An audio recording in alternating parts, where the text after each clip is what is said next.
Next topic start कर रहे हैं हम consumer equilibrium in one commodity हम पढ़ चुके हैं। अब हम जो है टू कमोडिटीज पढ़ेंगे, उसके टॉपिक को समझेंगे। तो स्टार्ट करते हैं। Consumer equilibrium in case of to commodities. तो पहले डिफाइन जो है किसने दी है वो पढ़ना हमारे लिए इंपॉर्टेंट होगा। इसमें से एमसीक्यू क्वेश्चन जरूर बन रहा है। आप लोग स्टार लगा लीजिए, साथ में नोट्स बनाते रहिए, स्क्रीनशॉट लेते जाइए साथ में। अगर आप स्टार लगाते रहेंगे नोट्स के साथ साथ में, तो आपका जो एमसीक्यू का पेपर जो आएगा तो डेफिनेटली आप जो ये वाले स्टार वाले क्वेश्चंस करके जाइएगा, तो आपके एमसीक्यू क्वेश्चन सारे के सारे हो जाएंगे। और साथ साथ याद भी करते रहिएगा। Law of equi marginal utility भी कहते हैं इसको, law of substitution and law of maximum satisfaction, ये तीन नाम और है। तो जल्दी से जल्दी याद कर लेना। Consumer equilibrium case of to commodities के अंदर law of equi marginal utility होता है, लॉ ऑफ सब्स्टिट्यूशन भी इसे कहते हैं, लॉ ऑफ मैक्सिमम सेटिस्फैक्शन भी कहते हैं। ये नाम अदर नेम ज्यादातर पूछे जाते हैं। जो स्टूडेंट्स जो हैं ज्यादातर मेन हेडिंग पे फोकस कर लेते हैं और उनके अदर नेम को ध्यान नहीं देते, और जब पेपर सामने आता है तो स्टूडेंट्स आप कंफ्यूज हो जाते हैं। तो प्लीज कंफ्यूज मत होना, स्टार जरूर लगाना, और इम्पोर्टेंट है ये, एग्जाम में पूछा जा सकता है अगर नेम, तो प्लीज लिख लीजिएगा। गॉसेन सेकंड लॉ, यानी गॉसेन का जो है ये सेकंड लॉ है जो टू कमोडिटीज का है। ये भी पूछा जा सकता है कि consumer equilibrium case of to commodities जो है वो हमारा गॉसेन का फर्स्ट लॉ है, सेकंड लॉ है, नन ऑफ दीज है, ऑल ऑफ दीज है, क्या है, इस तरीके से क्वेश्चन पुटअप्स होते हैं। तो क्वेश्चन पे भी फोकस करना जरूर, ठीक है। तो याद रखना गॉसेन सेकंड लॉ है ये, सेकंड लॉ। तो आगे की क्वेश्चन देख लेते हैं हम, ठीक है। देखो, अगर आपको कंज्यूमर इक्विलिब्रियम वन कमोडिटी समझ आ गया है तो डेफिनेटली सेकंड भी आ जाएगा, लगभग सेम है, बट थोड़ा सा कमोडिटी चेंज हुई है। पहले कमोडिटी एक्स थी, यानी एक कमोडिटी लेके चल रहे थे, अब एक और जुड़ गई है, तो इस वजह से इसका नाम टू कमोडिटीज हो गया है। बहुत सिंपल है, कुछ भी डिफिकल्टी नहीं आएगी। जहां पे थोड़ा सा लगता है कि स्टूडेंट को कंफ्यूजन होगी वहां मैं आपको पॉइंट आउट कर दूंगी, थोड़ा ध्यान से समझना। तो ये इक्वेशन थी MUX by PX, MUX M, ठीक है। ये हमारी एक इक्वेशन है। दूसरी इक्वेशन यानी कि हमने एक x कमोडिटी ले रहे हैं और दूसरी हम y कमोडिटी ले रहे हैं, यानी MUY/PY is equal to MUM, यानी कि हम ये समझ पा रहे हैं। और तीसरी इक्वेशन जो हम दोनों को इक्वेट करेंगे तो हमारे पास आ जाएगा MUX is equal to MUY/PY। यहाँ पे PX है स्टूडेंट्स, यहाँ पे जो है दोबारा से सुन लीजिए, MUX/PX is equal to MUY/PY। इन दोनों को इक्वेशन में सॉल्व करने के बाद हमारे पास ये आ गया है। सिंपल लैंग्वेज में बोले तो स्टूडेंट मैं आपको ये बताना चाहती हूँ कि जो ये MUX है, यानी x कमोडिटी और y कमोडिटी को दोनों को हमने इक्वेट करा तो हमारे पास ये आ गया PX एंड PY। इसी को भी हम डिटेल में आगे देखेंगे कि कौन से दो कमोडिटीज को लेके जब हम चलते हैं तो हमारा इक्विलिब्रियम पॉइंट हमें देखने को मिलता है, तो हम वही देखेंगे। तो यहाँ पे मैं आपको बता दूं कि जो MUX और PX है, MUY एंड PY, MUM हो गया। MUM का मतलब क्या हुआ? MUM से मतलब हो रहा है इनका MU of money, MU of money. आप रजिस्टर में जो है नोट डाउन कर सकते हैं। MU यानी मार्जिनल यूटिलिटी ऑफ मनी है, जो कि कांस्टेंट मान के चलेंगे, ठीक है। अब दो कंडीशंस हैं जो हमारी फुलफिल होनी चाहिए इक्विलिब्रियम के केस के अंदर। फर्स्ट है MUX/PX होगा equal to MUY/PY equal to MUM। MUM क्या था? MU of money, marginal utility of money, ठीक है। दूसरा केस है MU fall as consumption increases. इसका मतलब क्या हुआ? हमें कोई ऐसा पॉइंट देखना है जिसमें हमारी मार्जिनल यूटिलिटी तो गिर रही हो और कंजम्पशन बढ़ रहा हो। ऐसा कैसे? इसके अंदर अगर हम DMU अप्लाई कर दे, डिमिनिशिंग मार्जिनल यूटिलिटी, तो ये जो लॉ है वो प्रूफ हो सकता है। पर कैसे देखते हैं? देखो यूनिट्स दिया हुआ है 1 2 3 4 एंड 5। मार्जिनल यूटिलिटी जो है x कमोडिटी की है, ये marginal utility of y commodity की मैंने शेड्यूल बना रखा है। यहाँ पर पहले 20 था, 14 12 7 5। अब देख रहे हैं कि यहाँ पे मार्जिनल यूटिलिटी जो है वो डिक्रीज कर रही है, और यहाँ पे क्या है 16 12 8 5 3, ये भी क्या कर रही है? डिक्रीज कर रही है। दोनों ही गिर रही हैं, और मैंने यहाँ पे इसका कर्व भी बनाया है। यूनिट ऑफ एक्स का, एम यू एक्स का ये रहा, एम यू वाई का शेड्यूल ये रहा, और दोनों के पॉइंट पे जहां पे वो दोनों आके मिलते हैं उसी को ही हम इक्विलिब्रियम कहते हैं इन शॉर्ट। अगर हम इस वाली सिचुएशन को समझेंगे तो ये सारा टॉपिक वन शॉट क्लियर हो जाएगा, तो इस पे थोड़ा सा ध्यान से फोकस करना, कंफ्यूजन यहीं पे होती है। M U X upon P X और M U Y equal to P Y, तो आप समझ गए होंगे मैंने ऐसा क्यों लिखा, क्योंकि दो कमोडिटीज हैं, इसलिए एक्स कमोडिटी है और एक वाई कमोडिटी है। कहने का मतलब ये है कि अगर हमारी एक्स कमोडिटी हम ज्यादा ले रहे हैं, यानी M U X by P X is greater than M U Y upon P Y, तो मैंने आपको अभी जो इससे पहले का टॉपिक बताया था उसमें साइन बताया था, ग्रेटर देन जिसके सामने होता है दैट मींस वो बड़ा होता है, जिसके साइड जो साइन बना रहता है वो बड़ा होता है। फिर मैंने अभी आपको ये भी बता दिया एम यू एक्स जो है वो greater than M U Y की है, मतलब दोनों में से अगर दो गुड्स हैं तो कंज्यूमर सबसे ज्यादा कौन सा वाला प्रेफर कर रहा है, कंज्यूमर सबसे ज्यादा प्रेफर कर रहा है एक्स कमोडिटी वाला, क्योंकि वो उसको अच्छा लग रहा होगा, वो कोई भी हो सकता है, और वाई वो इतना ज्यादा खरीद नहीं रहा। तो ऐसे सिचुएशन में क्या होता है, यही वाली सिचुएशन आके खड़ी हो जाती है कि जब हमें एक्स वाला ज्यादा अच्छा लगेगा तो हम कंजम्पशन बढ़ा देंगे एक्स का, बट एक्स का बढ़ाएंगे तो जब हम कंजम्पशन ज्यादा करते हैं किसी भी चीज का तो धीरे धीरे करके हमें वो चीज जो है हम उससे बोर हो जाते हैं और एक टाइम पे आके उस लेवल पे रुक जाते हैं। और DMU में हमने यही पढ़ा था, जहां हमारा कंजम्पशन बढ़ता जाएगा वहां हमारी जो मार्जिनल यूटिलिटी है वो घटती जाएगी और एक लेवल ऐसा आ जाएगा कि मार्जिनल यूटिलिटी 0 होगी, उसके बाद नेगेटिव तक भी पहुंच जाएगी अगर हम नहीं रुके तो वही वाली सिचुएशन हम यहाँ पे देख रहे हैं कि जो मार्जिनल यूटिलिटी है वो एक्स कमोडिटी की ज्यादा है, तो हम ज्यादा कंजम्पशन कर रहे हैं एक्स कमोडिटी का, बट अगर हम एक्स का ज्यादा करेंगे तो कंजम्पशन जो है वो बढ़ रहा है और एमयू एक टाइम पे आके गिरने लग जाएगा, और ये सिचुएशन जो है वो हो गई। बट हम ये वाली सिचुएशन तो देख रहे हैं बट इसके अंदर इक्वल नहीं आ रहा, यानी ये दोनों इक्वल नहीं है, तो जैसे ही एमयू जो है फॉल करने लगेगा तो हम एक टाइम पे आके इस लेवल तक पहुंच जाएंगे, यानी दोनों ही चीजें इक्वल हो जाएंगी। कौन सी वाली इक्वल हो जाएंगी, MU x and P x जो है इसकी मार्जिनल यूटिलिटी कम होगी, उसकी बढ़ेगी, जब उसकी बढ़ेगी तो दोनों लेवल जो है वो एक टाइम पे आके मिल जाएंगे।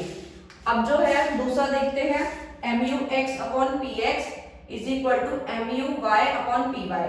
ये वाली सिचुएशन तो हम समझ गए हैं, ये इक्विलिब्रियम वाला पॉइंट होता है। अगर आप इस शेड्यूल को थोड़ा ध्यान से देखें तो कोई पॉइंट ऐसा आपको दिख रहा होगा जिसके अंदर ये दोनों x और y दोनों बराबर है, सेम लाइन पे नहीं है, बट आप अगर फोकस करें तो जरूर देखेंगे, देख रहे होंगे ये MU(x) जो कमोडिटी थर्ड यूनिट पे 12 है और MU(y) जो है वो सेकंड यूनिट पे भी 12 है, यानी कि ये वाला और ये वाला दोनों सेम है।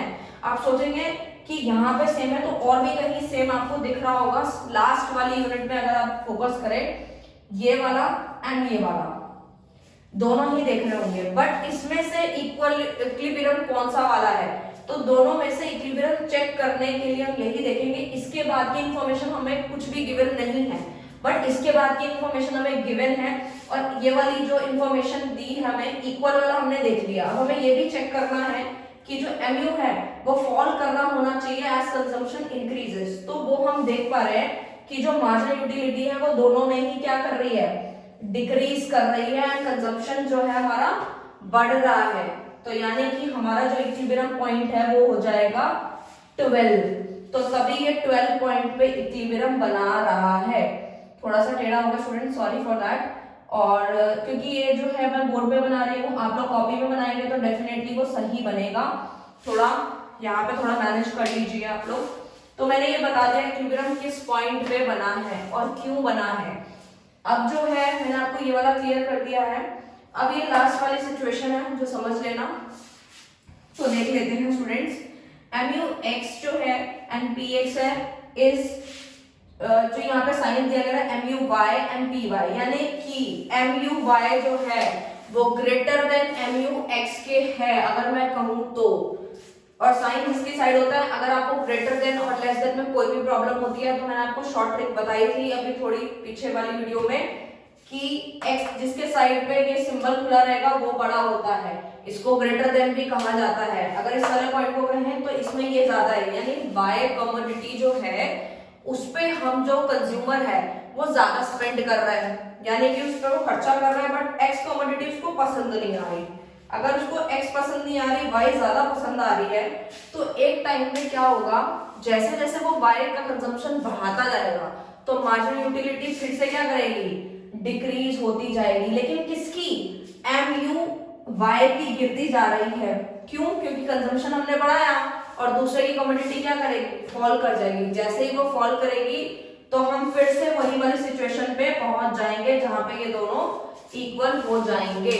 आई होप आपको क्लियर हो गया होगा। मैंने ये टॉपिक पूरा समझा दिया, किसने दिया था, 1 मार्क क्वेश्चन कहां से बनेगा, पूरे टॉपिक को अच्छे से क्लियर करा है।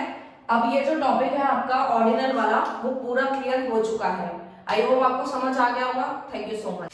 Hello students, welcome to my channel Manak education point. I am Meena Takkar. मैं क्लास 11 माइक्रो इकोनॉमिक्स के लिए वीडियोस बना रही हूँ। चैप्टर नंबर फर्स्ट इंट्रोडक्शन मैंने पूरा कंप्लीट कर दिया है, वो अपलोड हो गया है, आप जाके देख सकते हैं। एंड सेकंड चैप्टर जो है कंज्यूमर इक्विलिब्रियम का कुछ पार्ट जो है वो भी अपलोड हो गया। अगर आपने वो नहीं देखा तो प्लीज स्टूडेंट जाके देखें, मेरी वीडियो को लाइक करें, शेयर करें, कमेंट्स करें और बताएं आपको वीडियो कैसा लग रहा है। तो आगे का टॉपिक जो हम कंटिन्यू कर रहे हैं, तो स्टार्ट करते हैं। देखो, इससे पढ़ने से पहले मैं ये बता देती हूँ कि हमारा पिछला टॉपिक क्या था, ठीक है।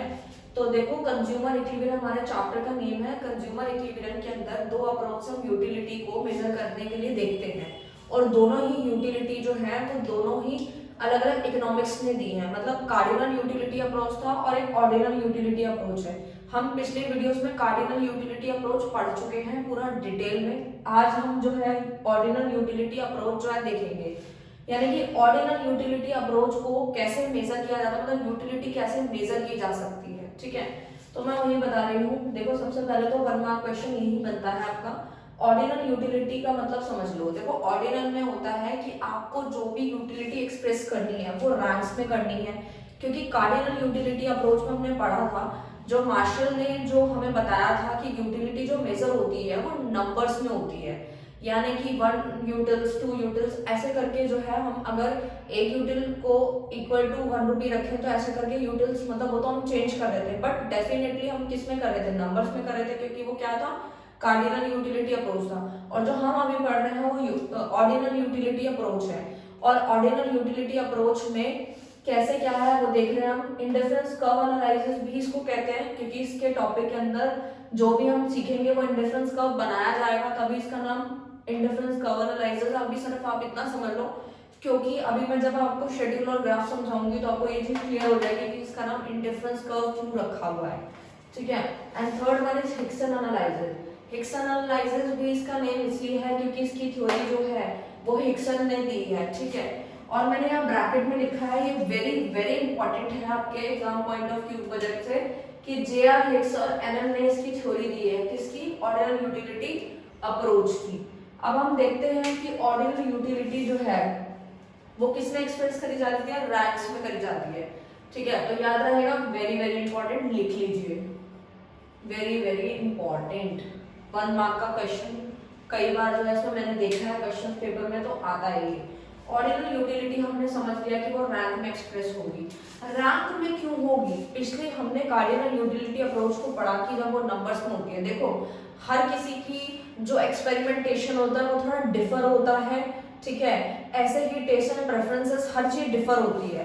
तो मार्शल ने हमें ये समझाया था कि जो यूटिलिटी को मेजर करने के लिए हम नंबर्स में करते हैं, बट जो हमारे हिक्स और एलन है उन्होंने हमें ये समझाया है कि कोई भी कंज्यूमर की यूटिलिटी जब हमें मेजर करनी होती है तो वो परफेक्टली यानी एब्सोल्यूट टर्म्स में यानी नंबर्स में पूरा एग्जैक्ट नहीं हो सकती है, ठीक है। उन्होंने बताया है कि सिर्फ रैंक दे सकते हो आप उस गुड्स को, बट आप डेफिनेटली नंबर्स नहीं, एग्जैक्ट नंबर नहीं बता सकते कि आपने कितना जो है यूटिलिटी डराइव हुई है, ठीक है। तो ये समझ रहे हैं हम। तो इसका थोड़ा सा और डिटेल में पढ़ेंगे हम लोग, जो कि ये वेरीफाइड भी है।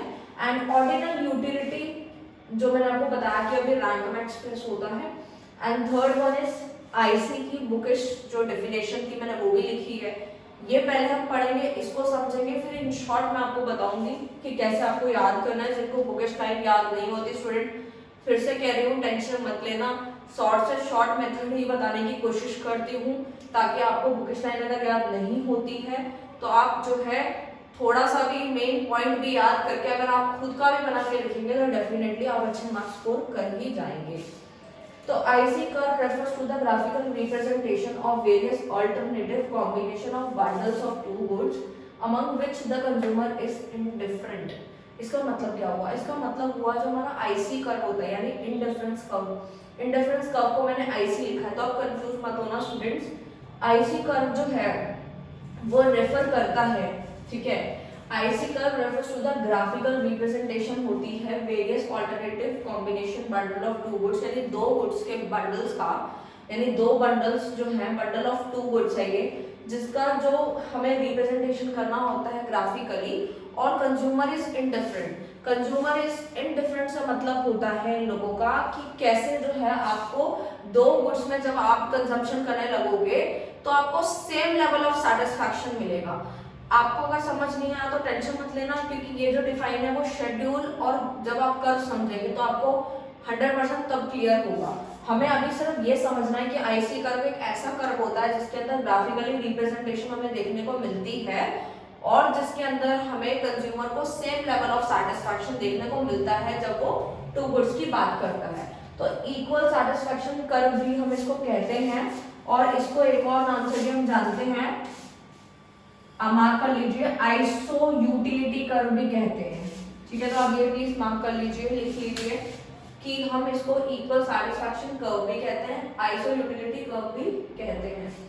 तो अब हम थोड़ा सा शेड्यूल देख लेते हैं, उसके बाद जो हमारा कर्व है वो देख लेंगे। शेड्यूल तो आपको क्लियर होगा क्या होता है, जो कि यहाँ बना रखा है, वेरी वेरी इंपॉर्टेंट। कॉम्बिनेशन दिए गए PQRST का एंड एप्पल एंड बनाना का एग्जांपल ये स्टूडेंट आप कुछ भी ले सकते हैं, ठीक है। इस तरह आपको समझाने के लिए है, क्योंकि इसमें टू गुड्स लेना था इसलिए मैंने यहाँ टू गुड्स लिए हैं, एप्पल एंड बनाना। मैं और भी ले सकती थी, मैंगो, पपाया, वटेवर कुछ भी ले सकती थी, तो मैंने एप्पल बनाना ले लिया। तो आपको मैं ये समझा दूं, पहले तो मैं ये बताना चाहती हूँ कि ये निकाला कैसे है, ठीक है। यानी एप्पल जो है 1 2 3 4 5 है, बनाना 15 10 6 3 1 है। अब एक चीज आपने नोटिस करी होगी अगर कि एप्पल जो है वो बढ़ता ही जा रहा है, ठीक है, 1 से 2 हो गया, 2 से 3 4 5, बट बनाना जो है वो कम हो रहा है। कम कैसे हो रहा है? पहले 15 बनाना थे, फिर 10 का कंजम्पशन किया, मतलब हम पहले 15 बनाना खरीद रहे थे, फिर हम 10 खरीदने लगे, फिर हम 6 खरीदने लगे, फिर 3 खरीदने लगे, फिर 1। आप सोचेंगे कि एप्पल पहले हम 1 खरीद रहे थे, बनाना ज्यादा खरीद रहे थे, फिर एक लेवल ऐसा आ गया कि हमने एप्पल ज्यादा कर दिया, बनाना कम कर दिया। ऐसा क्यों किया होगा? देखो ऐसा है, जो कंज्यूमर होता है ना, उसका जो टेस्ट है वो टाइम टू टाइम चेंज होता रहता है। अगर उसे आज अगर एप्पल पसंद आ रहा है, ठीक है, तो बनाना जो है आप देख लोगे एप्पल को 1 ले रहा है, बनाना 15 ले रहा है, यानी कि उसने अपने लेवल को, आप ध्यान से समझना, बनाना का जो लेवल है वो डेफिनेटली धीरे धीरे करके कम कर रहा है। बट वो पहले फर्स्ट स्टेज पे अगर हम उसको देखें, पहले पी कॉम्बिनेशन पे देखें कि पहले वो बनाना ज्यादा लेना पसंद कर रहा था, उसको एप्पल खाने का मन नहीं था, एप्पल खाने का मन नहीं था, तो वो बनाना में खर्च कर रहा था, यानी उसका 15 बनाना खरीदे। फिर धीरे धीरे करके आप देख रहे हैं बनाना, जब भी हम कोई चीज का कंजम्पशन ज्यादा कर लेते हैं तो एक टाइम पे आके हम उस चीज से बोर हो जाते हैं और एक टाइम पे उस चीज को हम कम करने लग जाते हैं। फॉर एग्जाम्पल मैं इसके साथ में आप लोगों से भी पूछती हूँ, स्टूडेंट्स, अगर आपको पिज्जा बहुत पसंद है या फिर बर्गर बहुत पसंद है, ज्यादातर डोमिनोज, पिज्जा हट, वटेवर जहाँ का भी पसंद है, या बर्गर पसंद है, तो अगर आपको रोज बर्गर दिया जाए, यानी ब्रेकफास्ट में, लंच में, डिनर में आपको डेफिनेटली वही चीज बार बार रिपीट मिलती रहे, तो आपके लिए वो चीज कॉमन हो जाएगी। मतलब आप जो है उसका कंजम्पशन एक टाइम पे ज्यादा करने लगोगे तो आप देखेंगे कि आप उससे बोर होने लगोगे, तो आप दूसरे पे जो है शिफ्ट होना शुरू कर दोगे। सेम इसी का भी यही है कि पसंद नहीं आ रहा कि एप्पल पहले खरीद रहे थे तो 15 बनाना खरीद रहे थे, ठीक है, यानी कि एप्पल की क्वांटिटी कम थी, बनाना खा लिया, ठीक है, थोड़ा सा बोर हो गए, देन फिर इस पर शिफ्ट होने लगे 1 2 3, यानी कि अब जो है, अब हमें एक चीज यहाँ ये समझने वाली है कि अगर हम 15 बनाना पहले खरीद रहे थे तो 10 जो है हमने सेक्रीफाइस कर दिया। सेक्रीफाइस कैसे कर दिया? मतलब हमने 5 सेक्रीफाइस किया तो हमने एक जो है एप्पल को गेन किया है। ये चीज आप साइड में लिख लेना कि 5 जो है 5 बनाना सेक्रीफाइस करने पे आपको एक एप्पल जो है गेन हुआ है। देखो सेक्रीफाइस और गेन में अगर डाउट है ना तो बिल्कुल भी डाउट मत रखना। सेक्रीफाइस और गेन को शॉर्ट में समझते हैं क्योंकि ये आपके अकाउंट्स में भी आती है ये चीजें, तो क्लियर रखना इस चीज को। सेक्रीफाइस का मतलब होता है कि पहले आप जितना कंज्यूम कर रहे थे, यानी आप जितना कंज्यूम पहले कर रहे थे, अब उससे जो है जो आप पहले ज्यादा कर रहे थे अब जो है आपने कम कर दिया। पहले ज्यादा कर रहे थे अब आपने कम कर दिया। जैसे कि बनाना में पहले आप 15 कर रहे थे अब आपने 10 कर दिया, मतलब आपने सेक्रीफाइस किया है किसी को किसी दूसरी चीज के लिए। किसके लिए? आपने एप्पल कंज्यूम करने के लिए बनाना को सेक्रीफाइस किया है। ठीक है, तो बनाना यहाँ पे सेक्रीफाइस हो रहा है और जो आपका एप्पल है वो गेन कर रहा है। गेन कैसे कर रहा है कि पहले हम 1 ले रहे थे अब हमने 2 कर दिए, यानी 5 सेक्रीफाइस करने पे 1 गेन हुआ है यहाँ पर। ये मैंने पिछली वीडियो में भी बताया है आपको ये चीज सेक्रीफाइस और गेन का। अगर आपने नहीं देखा तो देख लेना, फिर भी मैंने क्लियर कर दिया आप लोगों के लिए। तो आप ये देखेंगे सेक्रीफाइस लेवल 5 है, फिर 10 से 6 हो गए, यानी 4 का सेक्रीफाइस कर रहे हैं तो भी 1 का गेन कर रहे हैं हम यहाँ पर। फिर हमने यहाँ पर 3 का कर दिया, फिर यहाँ 2 का कर दिया। तो स्टूडेंट्स आप ये देख रहे हैं कि हम सेक्रीफाइस लेवल भी कम करते जा रहे हैं। कम क्यों करते जा रहे हैं? क्योंकि हमें एक टाइम पे आके हम ये सोचेंगे कि हमने तो कंजम्पशन बहुत ज्यादा ही कम कर दिया है बनाना का। ठीक है, तो जैसे जैसे हम जो है पहले हम 5 कर रहे थे, फिर हमने सोचा कि वो चीज हमें मिल रही है, हम एप्पल कंज्यूम कर रहे हैं। फिर हमने सोचा कि जब हमें ज्यादा से ज्यादा सेक्रीफाइस बनाना करना पड़ रहा है किसी एक यूनिट को लेने के लिए, तो हम क्या करेंगे, इस चीज को जो है अपना कम करते जाएंगे। मतलब हम सेक्रीफाइस लेवल कम करते जा रहे हैं। वहां तो क्वांटिटी सेम रह रही है बट सेक्रीफाइस लेवल जो है हम धीरे धीरे करके कम कर देंगे। तो इसीलिए हमने इस पॉइंट को समझेंगे कि अगर हमारा कोई भी 1 गुड, मैं लिख देती हूँ, अगर हमारा कोई 1 गुड बढ़ता है, मतलब कोई भी एक गुड अगर बढ़ता है तो दूसरा जो है अनदर गुड डिक्रीज।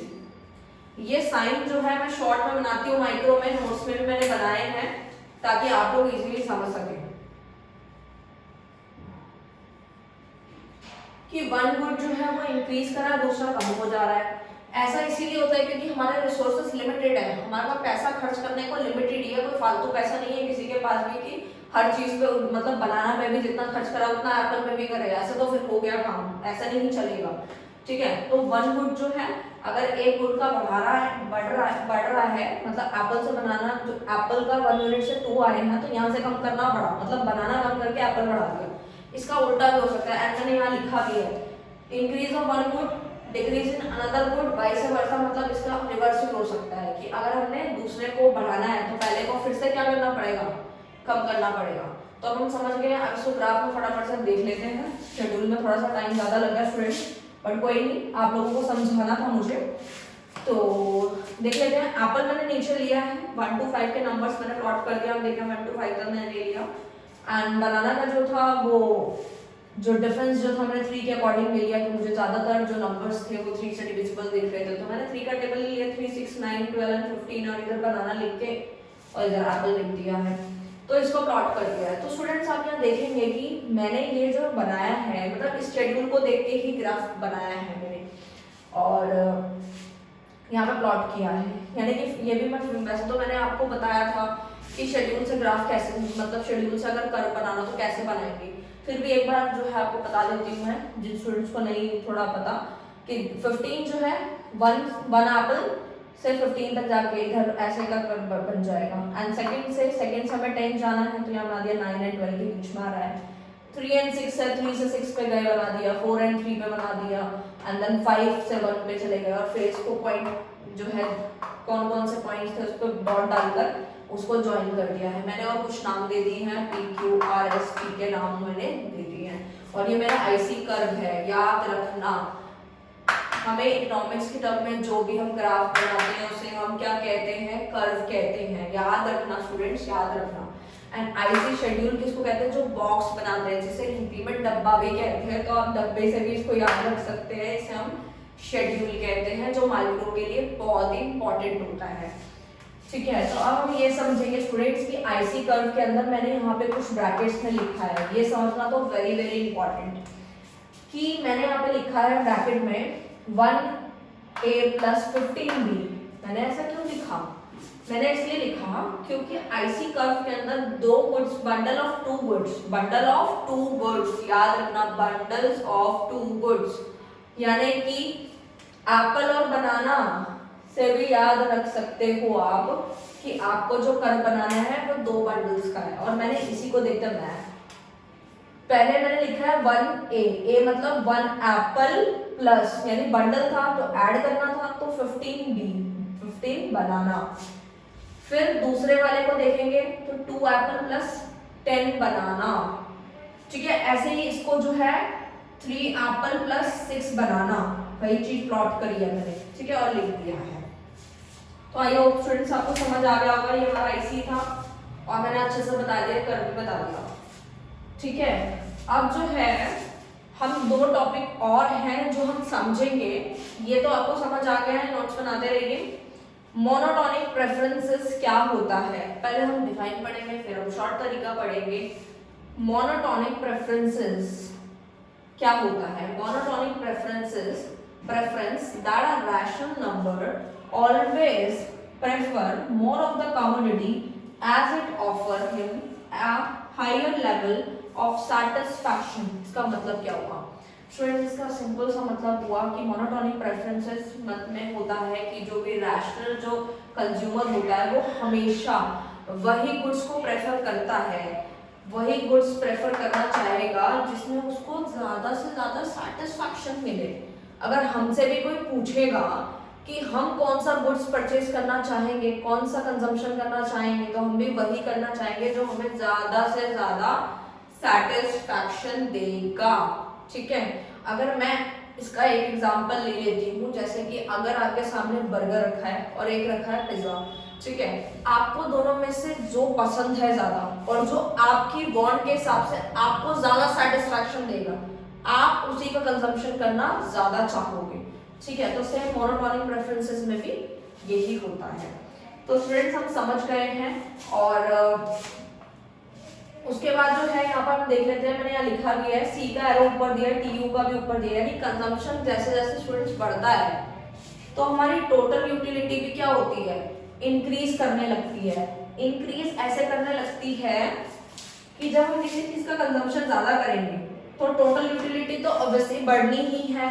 ठीक है, और दो गुड्स लिए हैं जैसे एप्पल और बनाना का, तो मोनोटोनिक प्रेफरेंसेस का एग्जांपल यहाँ लिखा है मैंने, 10A 10B, मतलब 10 एप्पल 10 बनाना का एक बंडल है। सेकंड बंडल में बताया है 7 एप्पल एंड 7 बनाना। अगर मेरे से कोई पूछे कि मैं इसमें से कौन सा वाला चूज करना चाहूंगी, तो मैं कौन सा वाला करूंगी, हमेशा मेरे हिसाब से तो मैं फर्स्ट बंडल जो है वो लेना चाहूंगी। क्यों? क्योंकि मुझे इसमें ज्यादा से ज्यादा सेटिस्फैक्शन मिल रहा है दोनों गुड्स में, यानी 10 एप्पल एंड 10 बनाना, और दूसरे वाले में वो 7 है, मतलब दोनों इक्वल तो है, 7 है, बट पहले के कंपैरेटिवली कम है, तो मैं कौन सा लेना चाहूंगी, 10 एप्पल एंड 10 बनाना वाला लेना चाहूंगी। तो उसके बाद स्टूडेंट्स देख लेते हैं इंडिफरेंस मैप क्या होता है।